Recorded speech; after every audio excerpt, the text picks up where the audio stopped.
I will be tender with my heart, and I will hold my heart like a newborn baby child. And I will only go as fast as the slowest part of me feels safe to go. I will only go as fast as the slowest part of me feels safe to go.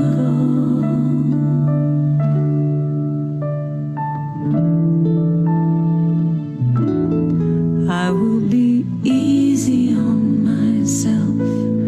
I will be easy on myself. And I love myself like a newborn baby child. I will be easy on myself. I will be easy on myself. And I love myself like a baby child.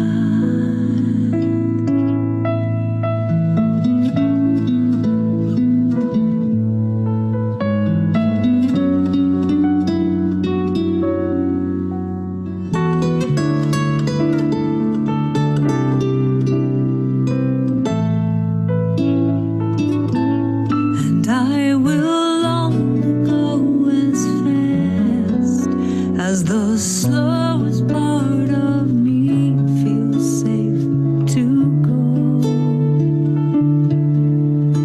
And I will only go as fast as the slowest part of me feels safe to go.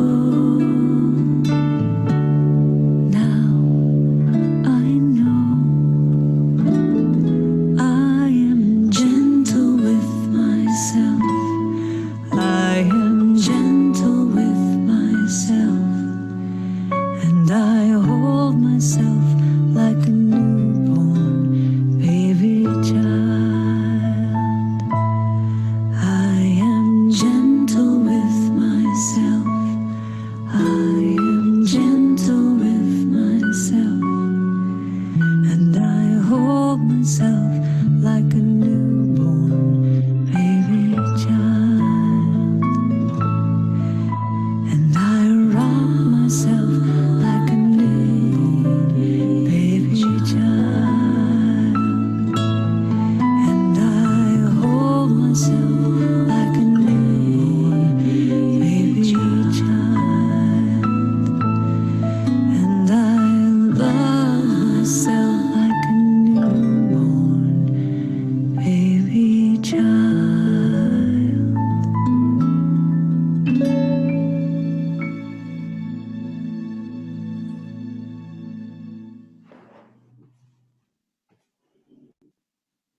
Okay, let's see who's in the waiting room. I love it. Got a couple of people here. Let them in.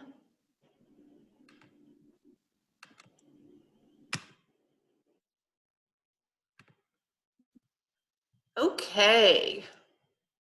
So that music kind of helps set the tone as far as I like to just settle in with music. It just lets me release and let go. And so we'll just follow that with a prayer. We'll just take a deep breath together. And as we slowly release that breath, we just become present. Just allow ourselves to drop in this now moment. Not thinking about yesterday, not worrying about tomorrow, just being in this moment. Take another deep breath, and when you release that breath, just let go. Just let go of everything. Any distractions, any worries, any busyness. As we drop into this now moment, it allows us to quiet our mind and become more and more aware of that divine nature present existing within and emanating through each and every one of us. We're just so grateful to know this, to experience this, to live from this truth. And for this and so much more, we say thank you. Thank you, thank you, thank you. And so it is. Amen. So tonight, well, let's see, let one more folks in here. Tonight we're going to be talking about Passover. And you've probably seen a lot of interviews on television today, most of the rabbis and various people talking about Passover from the standpoint of being a celebration of freedom from bondage. When unity, the metaphysical meaning of Passover, the Passover itself is a symbol of ritual and a passing out of a state, the physical passing of passing over of, as we were talking about earlier, Rocio, of the angel of death over the homes that marked their posts with the blood of the Lamb. In unity, we look at Passover as a time of moving from an old state of consciousness to a new state of consciousness. The crucifixion and the resurrection that we'll talk about on Sunday is the very outworking of this. And as we're moving through this period of Passover, we're letting go of old thoughts, those denials, as we call them in the prayer process. We're letting go of those old thoughts and we're moving into new thoughts, higher thoughts that give us that connection, that'll allow us to live from that truth of the divine nature that exists within all of us. But tonight we'll revisit the Old Testament and we'll look at what Passover is from the standpoint of the people, the Jewish people who celebrate it. And then we'll have a reading of coming from that consciousness that Clarence Bonham, Hetty's husband, was transcribing. But let's visit first what it is for the Jewish people, as I visited with a couple of different Jewish friends this week. And I'll show you some pictures actually from one of the family books, and you'll see what I mean. But I'll begin by just reading from Exodus 12. So bear with me. The Lord said to Moses and Aaron in the land of Egypt, "This month shall mark for you the beginning of months. It shall be the first month of the year for you. Tell the whole congregation of Israel that on the 10th of this month, they are to take a lamb for each family, a lamb for each household. If a household is too small for a whole lamb, it shall join in its closest neighbor in obtaining one. And the lamb shall be divided in proportion to the number of people who eat of it.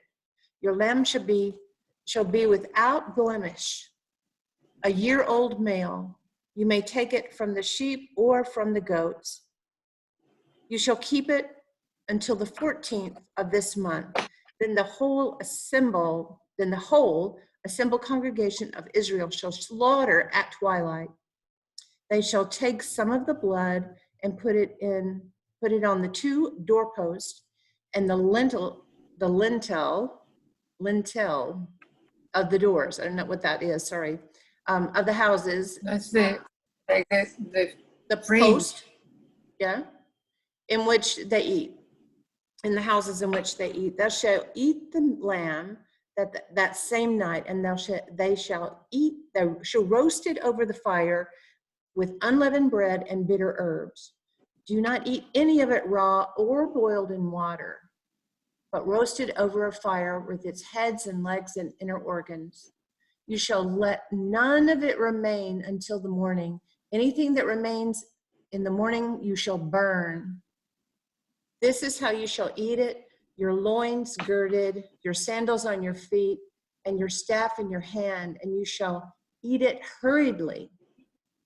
It is the Passover of the Lord, for I shall pass through the land of Egypt that night, and I will strike down every firstborn in the land of Egypt, both human and beings and animals, on all of the on all the gods of Egypt, I will execute judgments. I am the Lord. The blood shall be the sign for you on the houses where you live. When I see the blood, I shall pass over, and no plague shall destroy you when I strike the land of Egypt. And then the final verse, this day shall be a day of remembrance for you. You shall celebrate it as a festival to the Lord throughout your generations. You shall observe it as a perpetual ordinance. So that's what brings us to this night of Seder and the preparation for Passover. They actually often do 2 nights of Seder, tonight and tomorrow night, the first day of Passover. So the youngest person of the family, or in the group, at the Seder is the one who reads, and they begin. You see this page that has it. You can see he just opened his book and took pictures. I love it. But you can see it's like kind of handled, but they begin with the question of, why is this night different from all other nights? And I did hear a few people saying this night, this year, this experience of Seder, because it's really a time for Jewish people of coming together and being with their family, and they're finding all kinds of ways to connect for Seder that they wouldn't normally have to go through. But if I'm just going to read from this page, it's like, wherefore is the night distinguished from all other nights? Any other night we may eat either leavened bread or unleavened bread, but on this night only unleavened bread. All other nights we may eat any species of herbs, but on this night only bitter herbs. All other nights we do not dip even once, but on this night twice. All other nights we eat and drink either sitting or reclining, but on this night all of us recline. So I found that interesting, and I was like, well, what do some of these things mean? I asked my friend Gary, and so he gave me a link, and it kind of explained some of the things. They have a specific Seder plate. They place all these things on as the family's gathering, and a lot of Passover is a reminder of when, this is a quote from my friend, when we were slaves in Egypt. So the reminder is our nation, our community, our people were once enslaved, and there should never be any more slavery. Certainly not of the Jewish people, but of anyone. I think it extends beyond that. But during the course, they have 4 cups of wine, and each one of them is part of the ritual. And the vegetables are dipped in this salt water. That's where it said dipped. When we don't normally dip at all, we dip twice. And then, of course, the flat bread and the bitter herbs. And the bitter herbs represent that slavery and impoverishment, and that the bitterness of being held in slavery. But it's a festival, and it's time honored, and they add gefilte fish and chicken soup and all that. But they begin it with the Kadesh, which is a song of thanksgiving for the fruit of the wine.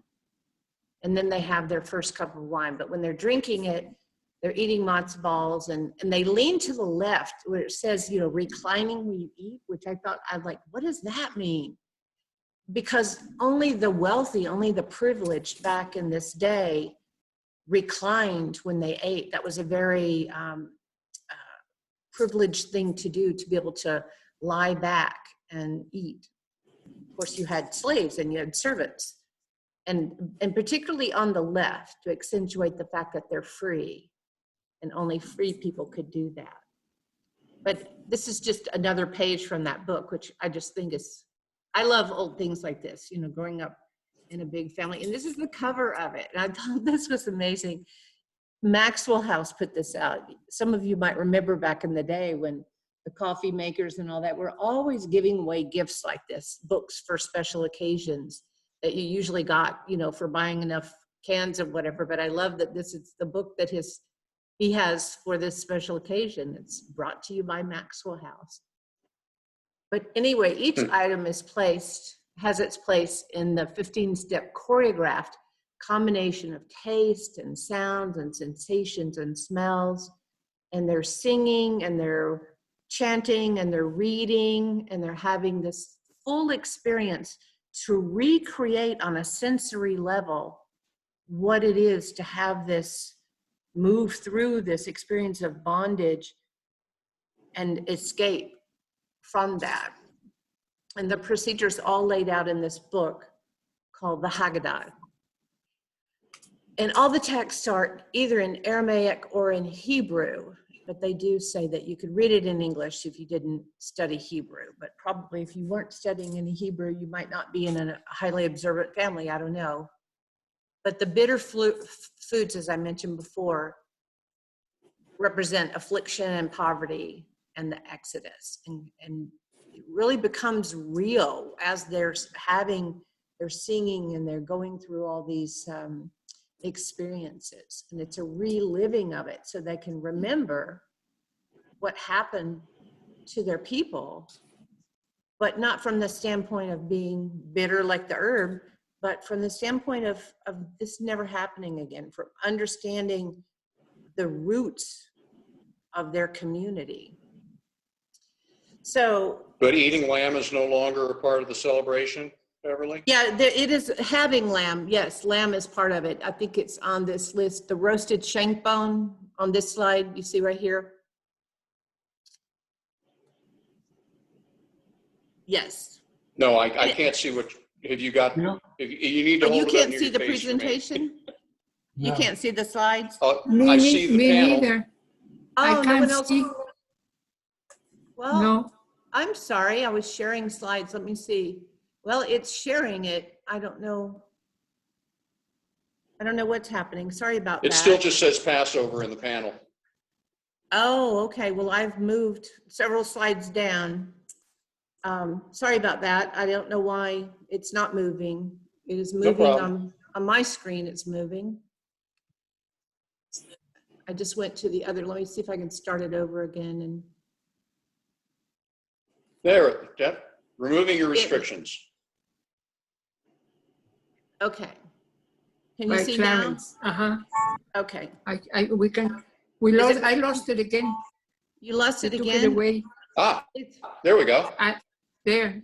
Okay. Can you, Exodus. yeah, And then okay. it's again gone. Oh, all right. Well, I'm Okay. sorry. I didn't realize that. So this is the picture I was talking about from his book. Can you That's see that beautiful. now? Yes. Yeah, I got it. I didn't realize you couldn't see it. It was showing on mine, but yeah, so Well, this it was in Kerrville. is the youngest child at the Seder does the reading, which I think that's great to engage them. And this was the picture of the Seder plate. This is what I was saying. You see for the roasted shank bone? Mm-hmm. Mm-hmm. It's very blurry, Beverly. Well, I can't account for all of the speeds of everyone's internet, Mark. Ooh. Ooh. Sorry. We're a little bit green. And this is the cover of his book that I was saying, that it had a Maxwell House label on it. I think that's so sweet. That is cool. I didn't know Yeah. that about the coffee company. I'd never seen that before. You'd never seen those? Oh my gosh, we had all kinds of things around our house. No, like that. I've never seen any of the coffee companies promoting anything like that. Oh yeah, well, they promoted to certain markets, Oh. relevant markets, targeted. Is it time for me to read? Yeah, that's what so it's really interesting how many, these universal ideas, the freedom from bondage being, where unity goes with this idea of Passover, but it's keeping that as a ritual in a culture like the Jewish community, it's holding that reminder, keeping it in consciousness. And that's the same thing whenever we're talking in unity about we're moving from an old way of thinking into a new way of thinking. We're moving out of bondage of our old thoughts. It's more, now if we sat down with the Metaphysical Bible Dictionary and we just did this short little section and we looked at all of the characters and all of the elements. We could do this for weeks. We could talk about this, the metaphysical representation of all of this. But I think that this reading that Dave shared with me that came from Clarence is a really good summary of the metaphysical message. So Dave, if you want to, let me just Is that my cue? Yeah, let me stop sharing the screen, and then I'm going to let you be. There you are. Here I am. Yes, you Okay. are. Are you ready for me to start? Yes, we are. All right. This is entitled Removing Your Restrictions. As you consciously begin to remove the barriers which so effectively separate you from the unseen world, you will begin to find one connection after another which draws you into new directions. Gradually, you'll begin to open and to pass through doors you never realized existed. You'll soon come to see how effectively you have been prevented from moving out into new areas of greater possibility. Completely new areas of interest will then begin to open as if by magic, but the possibilities will continue to expand as you allow one barrier after another to crack and to crumble away into nothing. You have accepted these limits one after another throughout your life, but you never questioned by what authority they were passed on to you.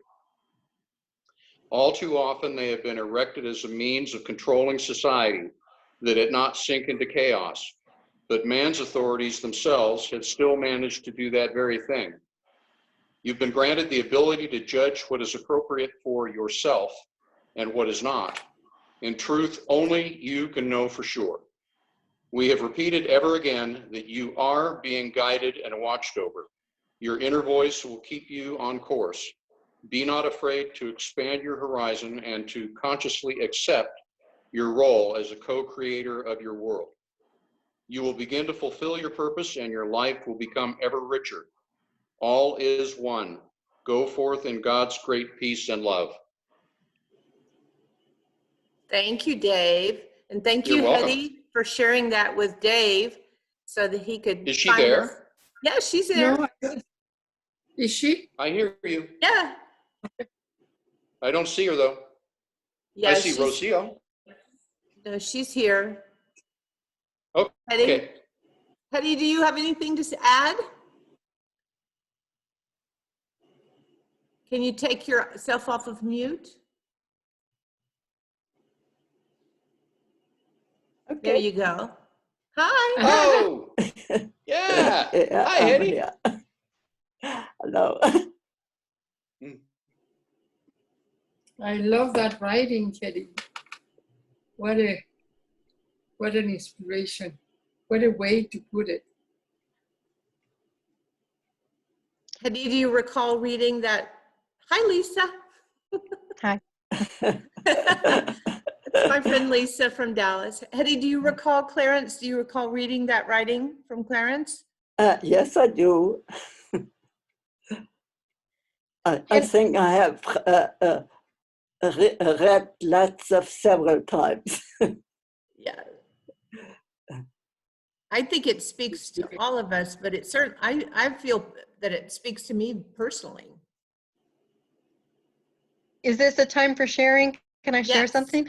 Yes. So after I didn't really respond to you this morning, but after I started thinking about just what Passover could represent, and I had told Beverly, it's like honoring, it's a time of remembrance and honoring the past, and then moving out into this unknown future. And I feel like we're there right now, right? So we're in this Holy Week and we're honoring past traditions that we've had, and we're not able to do them in the way that we used to, and we're like gonna be moving out into this unknown future. And to me, that's the story of the Old Testament over and over again. You know, we lose that sense of connection, and then we get that sense of connection back and that faith to just move out into something new. If those people had known what they were going to face, do you think they would have even left Egypt? You know? Yeah, well, I guess they didn't have a choice, you know. I mean, and the story on a metaphysical level, we all experience that, right? We're being forced into change. Right. You know, it's unbearable the way it is. The consequences of not changing are beyond consideration. Worse. Yeah. Yeah, we're either pushed or we're pulled, or we just decide to go somewhere else. Or we get in the flow. Yeah, the flow. That's preferable. The flow is definitely preferable. But Dave, when you were reading that part about, did you say something about unseen forces? Anyway, I was envisioning the Red Sea, right? When you said things will come, and it was like, yeah, who would have ever thought the Red Sea would open? Metaphorically or literally, the idea that that would ever come about just blows my mind that anyone would even write it. Of course, I can't envision all the science fiction that gets written either. So I had, may I come in?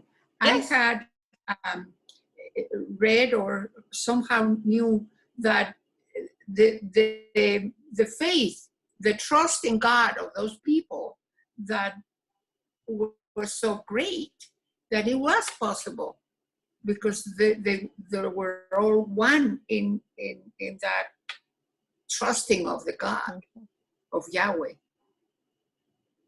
and Exactly. It was their faith. It was their faith that they could trust in God to part the sea. That's exactly right. Yes. that's exactly what Jesus taught, right? He taught all it took was the faith of a mustard seed, right? And you can move a mountain. Right. So it's that same thing. It's There's still little, it's what you believe that is the outworking in your life. Believe in bold letters. Believe. I mean, really believe. That you have a knowing, that you Yes. not a belief in something other than, but a knowing in how Right. universal law is, how the absolute works in your life, how principle expresses. I think that's one of the biggest things that when we stop thinking of God separately, it gets kind of like, wow, you know, can I really believe that law works without me putting it on the hands of some separate anthropomorphized being? And when you say, yeah, that's how the law works, that's the faith at the ultimate level. Just like you were talking about truth yesterday, Rocio. You know, the facts, and then you know. Yes. Well, you were talking about, you know, deciding to get your surgery, and everyone was so nervous. Yes, and yes. you know the facts of what's going on, but you also know the higher truth. Yes, I was certain. Who else has something to add? Mark?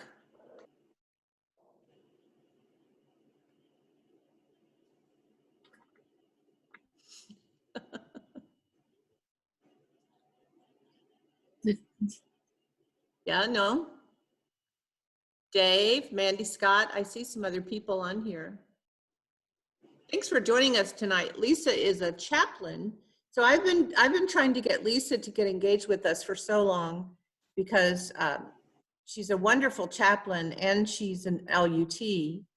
And so I was trying to get her to come down and do some chaplain training with us. We're still talking about that, huh, Lisa? We can do that.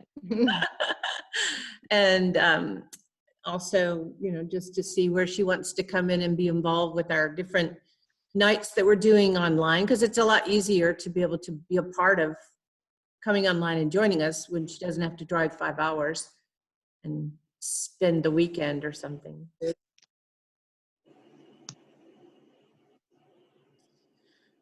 So I would like David to read to us again what he just read. Would you like me to read the whole thing again? Yeah. That's a suggestion, yes. Oh, sure. Let me get my glasses. If you don't mind. I don't mind a bit. So Okay, it's called Removing. let me just give Lisa a little context. I think everyone else knows, and I kind of skipped right over that, not thinking that she might not be aware. So Hetty was married to a man named Clarence for a long time, and Clarence was a Rosicrucian and a very dedicated meditator. And he began receiving inspirational knowledge and writing knowledge sheets is what we would call it in the yoga. Wow. And so this is a writing from Hetty's husband after his meditation. He's done a whole volume of them, and David's working on helping her to take them out of an old PC DOS format or whatever it is, an old technology, and bring it onto something digitized, usable. Rocio, unless you're absolutely set on hearing that same reading again, I have 3 others that I actually pulled up today. I think it would be good to read that one again and then read all of them, because we have plenty of time. Okay, that's great. Good, because I would like to hear that one again too. Moving up very, very slowly. Yeah, let me say a little bit of, well, let me read this and then hopefully it'll come up and I'll tell you about the other 3. Okay. All right. Once again, this is called Removing Your Restrictions.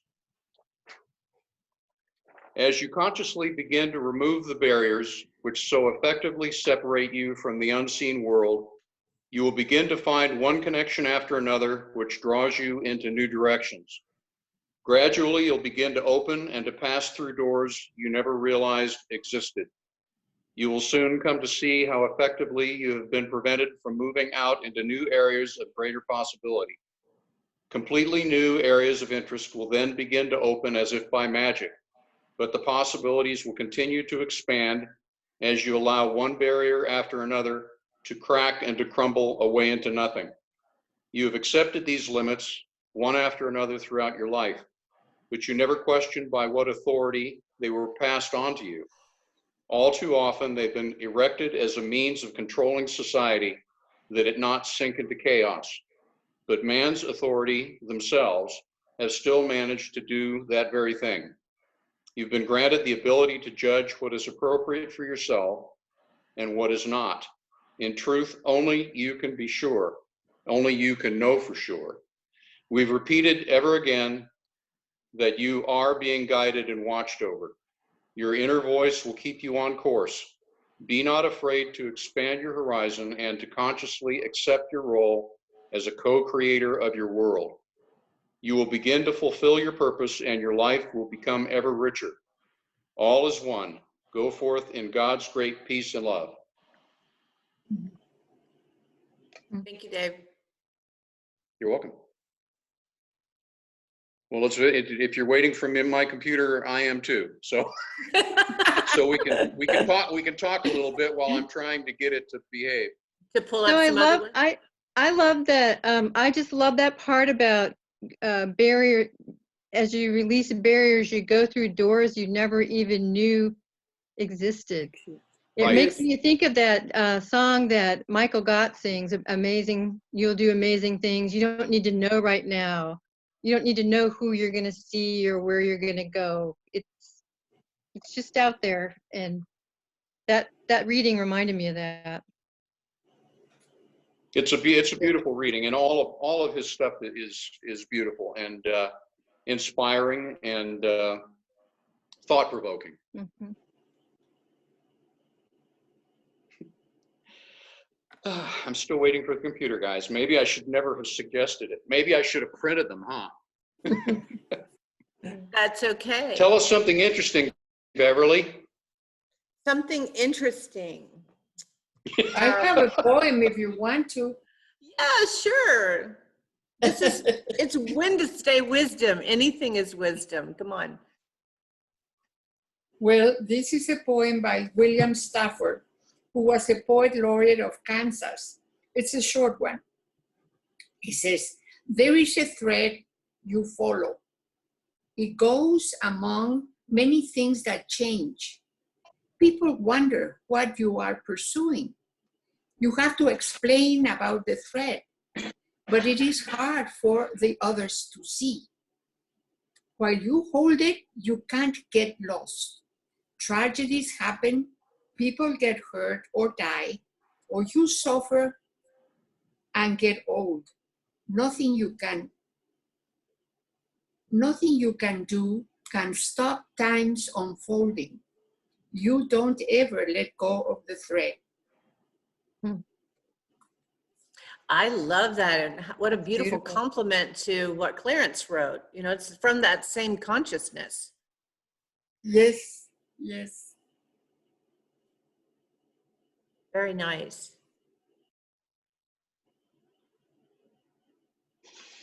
Okay. Now what you, that's fine, he's ready. This computer's He's been ready. causing me problems all day long, and now it's really, It's not causing a problem. It gave an opportunity for Rocio to share that poem. yes, that's right. And an opportunity for someone else too.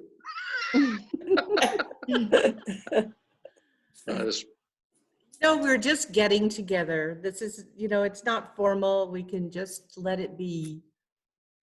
I yeah, have a question for you, a quick question, Beverly. Did you read from Exodus from the Bible? I Or did. was it from that? And what chapter? Revised I in- missed it. Oh, uh-huh. Yeah, that one. It was chapter 12, 1 through 14. Okay, thank you. And I read all of that because I thought it was a good setup for specifically why they add the things in the Seder. And I There it is. apologize that you couldn't Okay. see the pictures of the plates and, you know, but that's the reason that they have the bitter herb and the other things on the Seder plate, the salt water and things like that, the tears of the nation. okay, I've got my fallback here, guys. It's a book, I'm not sure if you're familiar with or not, written by a gentleman named Jason Schulman. It's called The Instruction Manual for Receiving God. And Schulman says he's the leading teacher of personal healing and spiritual awakening, a rare combination of a modern Kabbalist who has also received the Buddhist Dharma transmission. He's the founder of a Society of Souls, a school based in New Jersey that's dedicated to awakening the human spirit. So he's not only a Kabbalist, but he also is involved in Buddhism. It's a fabulous book, and I just opened this randomly, so we'll see if it fits or not. It will. So let me read this to you. Having an open heart does not mean being happy. It does not mean being spiritual or wise or anything at all. It means to have an open attitude towards ourselves.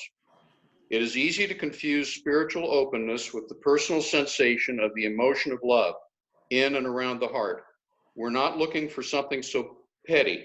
We want action, and the action we want to love in action. We want is love in action, the extending of the hand of friendship toward our own being. It means not repeating our historical attitudes toward our own faults. It means giving ourselves a second chance over and over again. It means seeing our true limitations and imperfections and accepting them with kindness instead of war. This morning, bow down to yourself. It is not a selfish or egotistical thing to do. You are bowing to your real self with all its whole and broken pieces.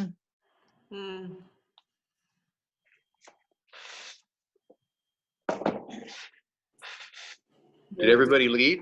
No, Yes. No. beautiful. We're just taking it in. Oh, good, good, good.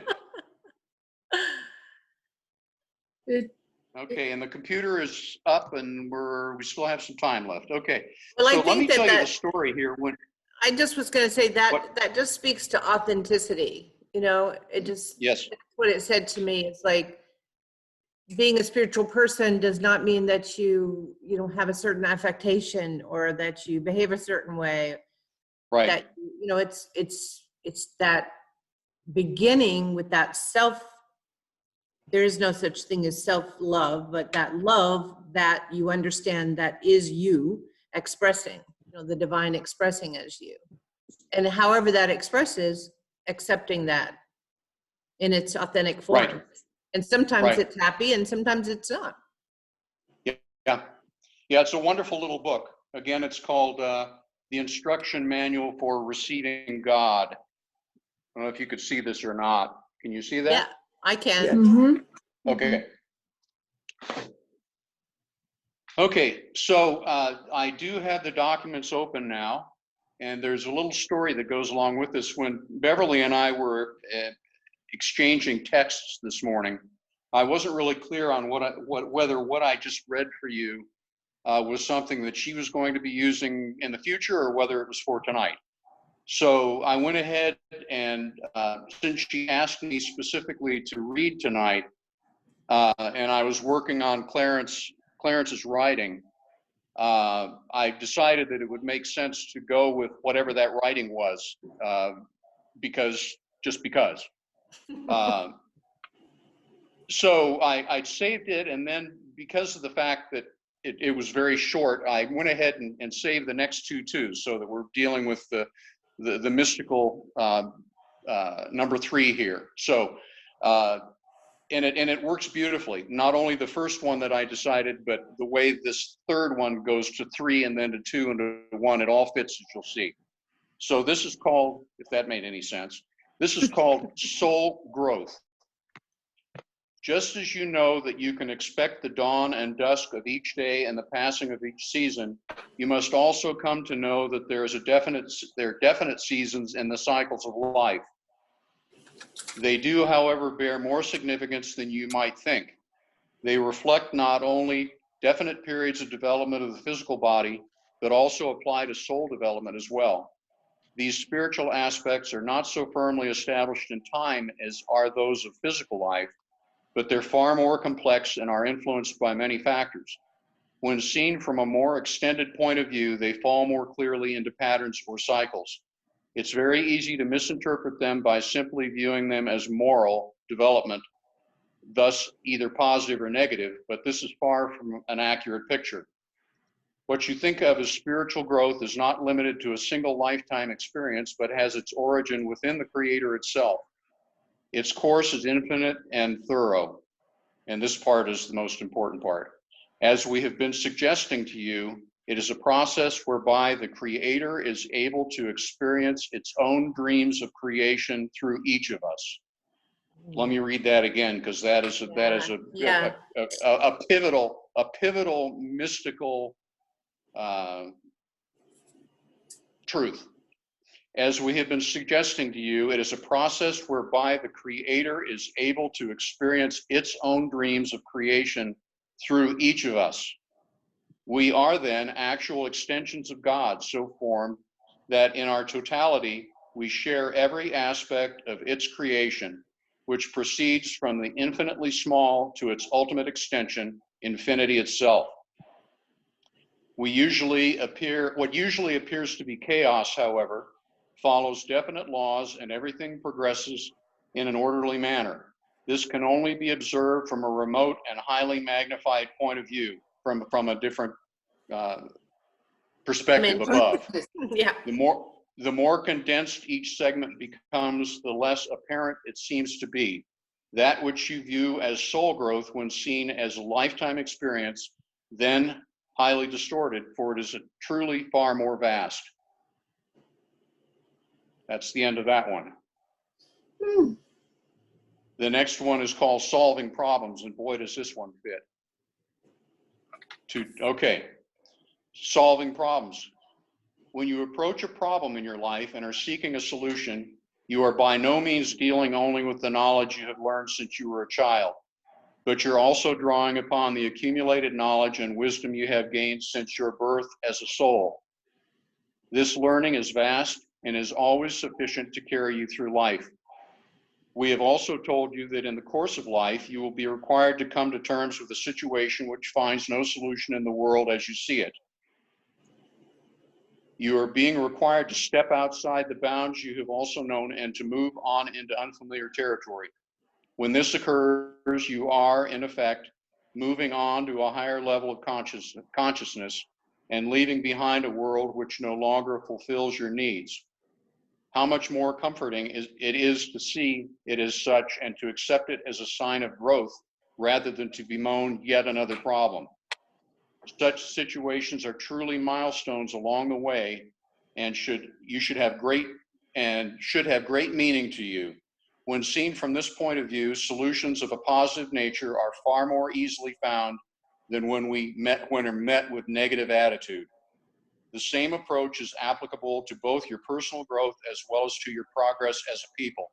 Your present situation is, in fact, on both levels at this time, and the demands you are now facing are great, and yet in each case, you're equipped to solve them if you can bring yourselves to approach them in a positive way with regards for previous bounds and limitations, without regards for previous bounds and limitations. The answers of the past will no longer serve you, for you have moved past their effectiveness. You must be prepared to seek where you have not dared to venture before. And then the one that I downloaded first, you can see how these are building on each other. This one is called Shadows of the Past. This is the one that I was working on when Beverly asked me to read, and it was interesting how it fits so beautifully. Shadows of the Past. When one truly abides in the eternal now, the shadows of the past disappear into the night, which is past, and the morning sun bathes the world in the light of a new day. The warmth and clarity of day show forth the beauty you can no longer see, for what you behold appears as a new creation, and in a sense, it is just that. The lifetimes of endless repetition of the play have dulled your vision and hidden the real world from your sight.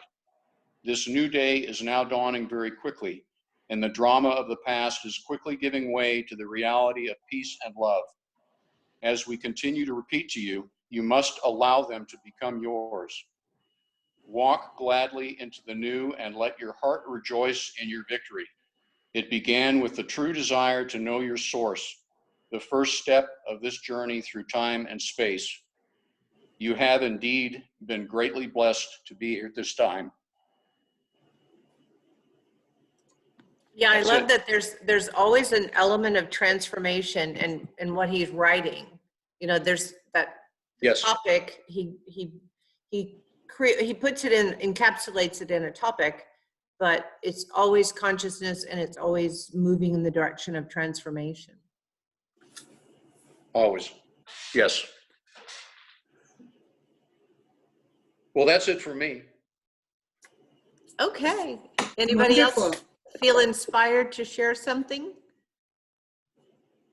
This is our collective experience. Am I inspired? of wisdom. I'm sorry? No, nothing. Go ahead.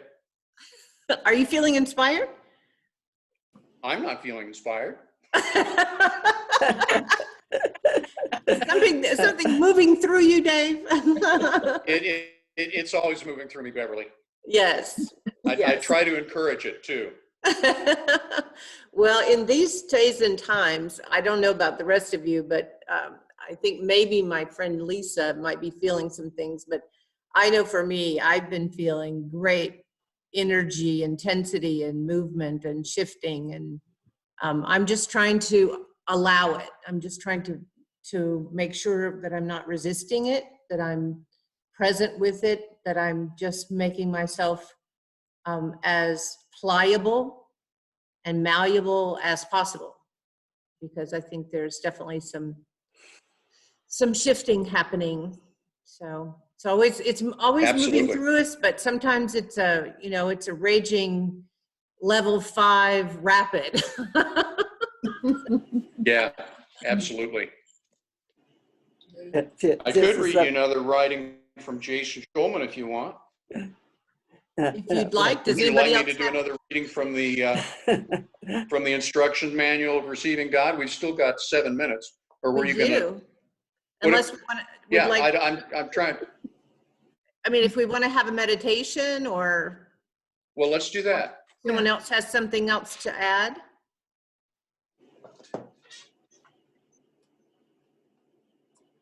Should we have a meditation? Yes. Yes. Okay.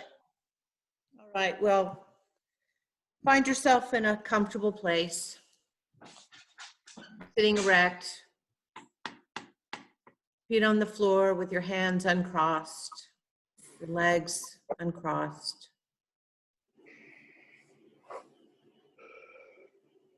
Allow your spine to be straight from the very base all the way to the tip of your head, as if there was a string connecting the very base of your spine.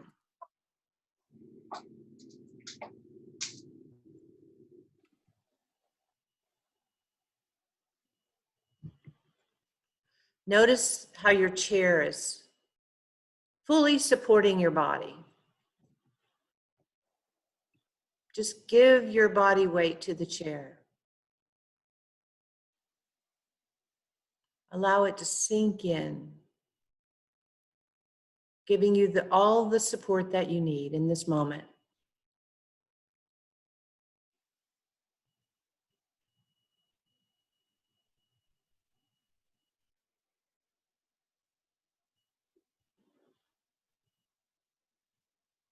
Together, let's take a deep breath in and slowly release.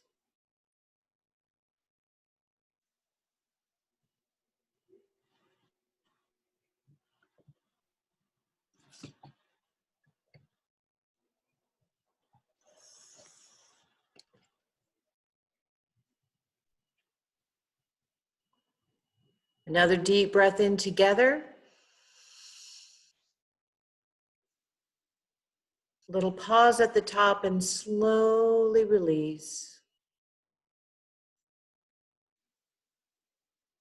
You may feel the effect of that breath on your body, just allowing it to let go.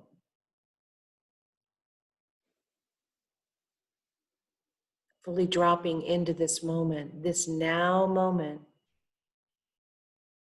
this only moment that exists.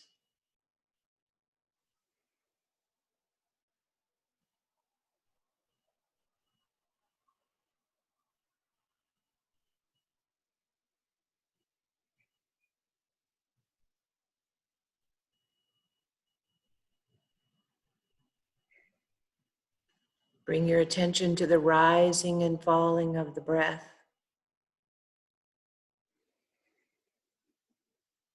You may notice it in your chest, down in your belly.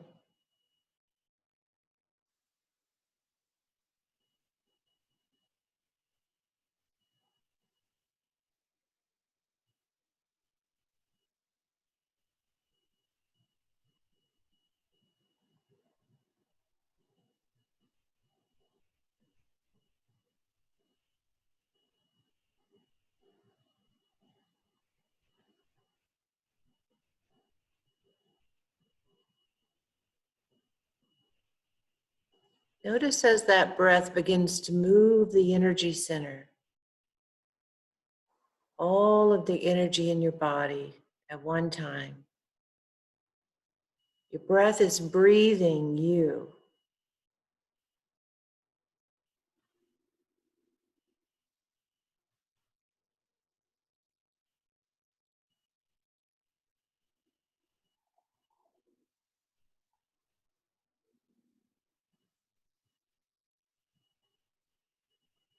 As your breath is breathing you, it's expanding and contracting every cell in your body, energizing and enlivening, healing.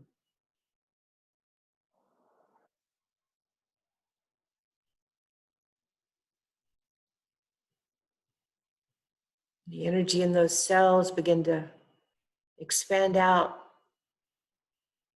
just a couple of inches from your body.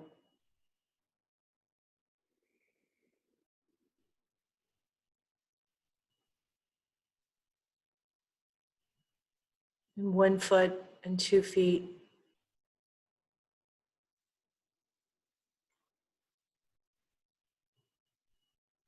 And 6 feet.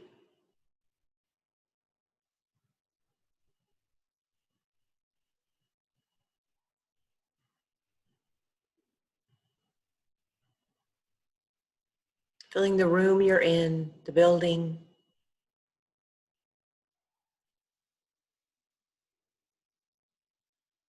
going out from your home, connecting all of us together,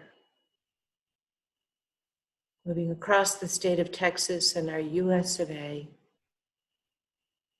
enveloping our world.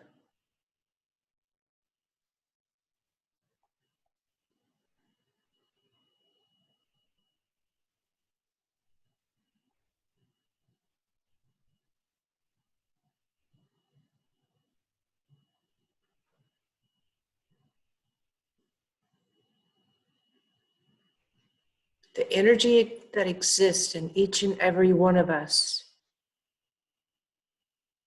is the energy present in the healing of our earth.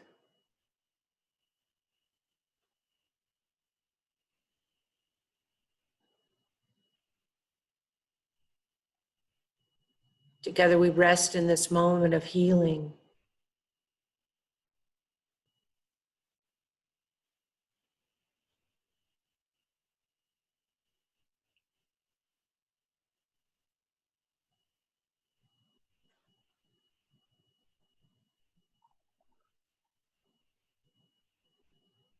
This truth of transformation, this shifting from one consciousness to the other, that we've been talking about this evening as the Passover experience. We're holding it for our earth.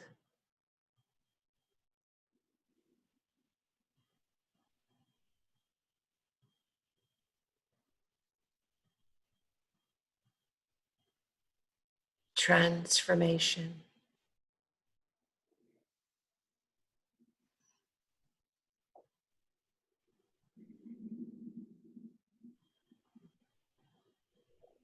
Now moving out from our earth, expanding,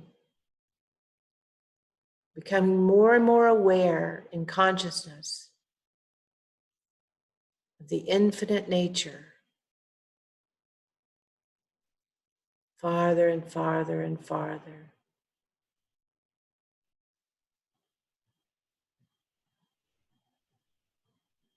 There is no beginning and there is no end.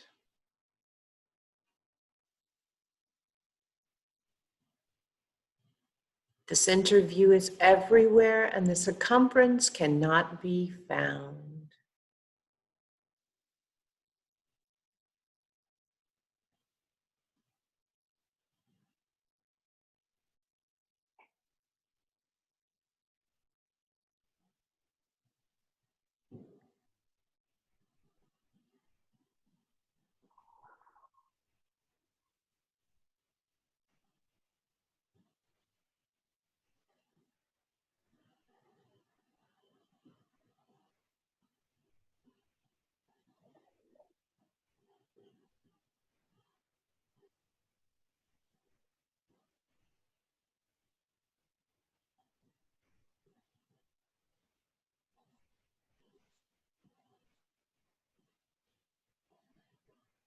Remaining in this awareness, the infinite nature, the truth of your being. Bring your attention back to your heart center.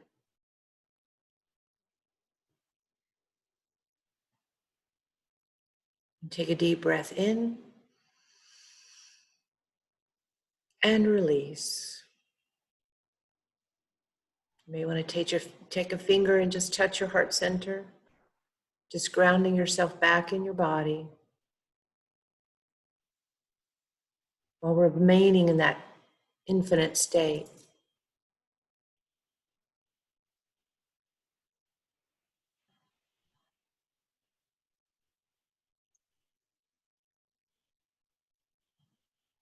We bring our evening to a close simply by saying, thank you, thank you, thank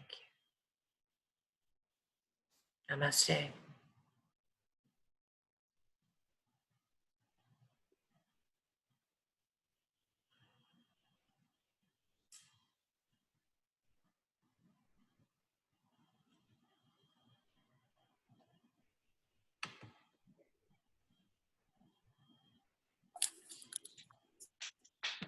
Thank you, Dave, for reading.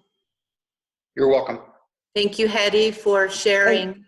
Yes, thank you. Thank you. Thank you, Lisa, for joining us. Yeah, I'll try and join again sometime. It was pretty nice. Nice to meet all you guys. Yeah. And thanks, Dave, and Mark was on, and Mandy, I guess they've gone. Anyway, have a good evening. You too. Namaste. Bye. I love you.